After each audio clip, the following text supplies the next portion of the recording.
कभी समाजवादी पार्टी को मुस्लिम और यादव वोटर्स की सियासत के लिए पहचाना जाता था, लेकिन अब अखिलेश यादव ने अपनी रणनीति में बड़ा बदलाव किया है और वो पिछड़े तबके को साधने की कवायद में जुट गए हैं, जिसके जरिए न सिर्फ वो पिछड़ी जातियों को लुभाने की कोशिश कर रहे हैं, बल्कि उन तमाम दलों के साथ गठबंधन भी कर रहे हैं जो कि अलग अलग जातियों की नुमाइंदगी करते हैं।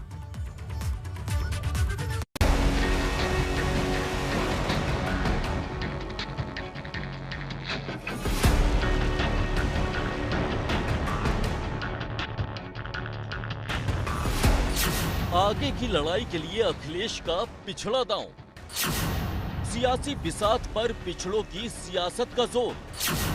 अखिलेश ने सपा की रणनीति में किया बड़ा बदलाव। MY समीकरण के बजाय पिछड़ी जातियों पर फोकस। 22 में बाइसिकल के लिए अखिलेश का प्लान C।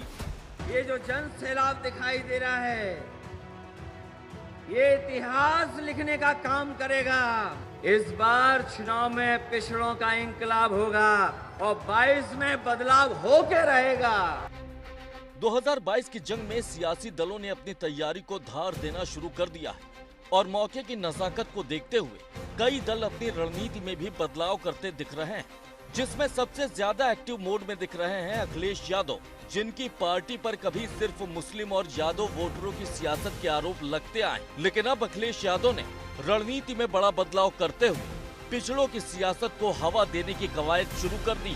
हाल ही में प्रेस कॉन्फ्रेंस कर अखिलेश यादव ने पिछड़े तबके के लोगों की जनगणना की मांग भी रखी थी और दावा किया था कि अगर उनकी सरकार आती तो ओबीसी वर्ग की जनगणना जरूर की जाएगी। उन जातियों को सम्मान देना, उन जातियों को हक देना, उन जातियों को बराबर खड़ा करना जिनको आजादी के बाद सम्मान न मिला हो।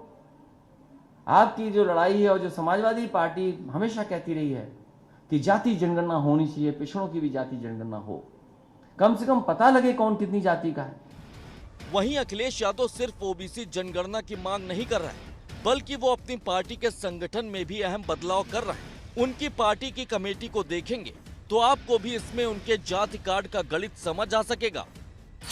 सपा की कमेटी में हर जाति के लोगों को तरजीह दी जा रही। सपा की कमेटी में पिछड़ी जातियों को खास तवज्जो दी जा रही। सपा की कमेटी में 40% नुमाइंदगी पिछड़ी जातियों को दी गई। निषाद कश्यप जाति के 8 लोगों को कमेटी में जगह मिली। बिंदपाल, मौर्य, कुशवाहा, प्रजापति, सैनी जाति के लोगों को भी जगह दी गई। ब्राह्मण समाज के 10 सदस्यों को कमेटी में रखा गया।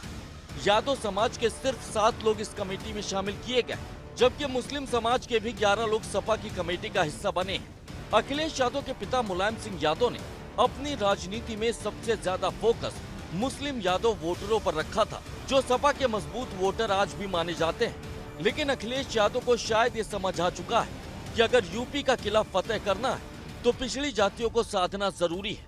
यही वजह है कि तमाम ऐसे छोटे दलों के साथ वो गठबंधन कर रहे हैं जो पिछड़े तबकों की सियासत करते हैं। अब आपको ये भी बताते हैं कि अखिलेश यादव किस तबके के वोटरों को साधने में जुटे। अखिलेश यादव की नजर गैर यादव पिछड़ी जातियों पर। निषाद, कुर्मी, सैनी, शाक्य, कुशवाहा वोटरों पर फोकस है। महान दल सुभाषपा जनवादी पार्टी सोशलिस्ट के साथ सपा का गठबंधन है। महान दल पिछड़ी जातियों पर पकड़ रखता है। सुभाषपा का असर पूर्वांचल के राजभर वोटरों पर। राजभर वोटर पूर्वांचल की कई सीट पर असर रखते हैं। जनवादी पार्टी सोशलिस्ट मध्य यूपी पर असर रखती है। पिछड़े तबके के वोटरों पर जनवादी पार्टी सोशलिस्ट का असर है। अखिलेश यादव ने इसी पिछले दांव के तहत मायावती के अंबेडकर नगर वाले मजबूत किले में भी सेंध लगा दी, जहां पर राम अचल राजभर और लालजी वर्मा जैसे बसपा नेता सपा में शामिल हो चुके हैं। वहीं अखिलेश यादव लगातार दूसरे दलों के उन नेताओं को भी पूरी तवज्जो दे रहा है जो खुद चुनाव जीत सकते हो या फिर सपा को चुनाव में जीत दिला सकते हो। अखिलेश यादव की रणनीति से साफ है कि 22 की जंग के लिए उन्होंने जाति वाली सियासी बिसात पर चाल चलनी शुरू कर दी। हालांकि इसका फायदा उन्हें कितना मिल पाता है, ये तो 2022 के विधानसभा चुनाव नतीजे ही तय करेंगे। Bureau report, ABP Ganga.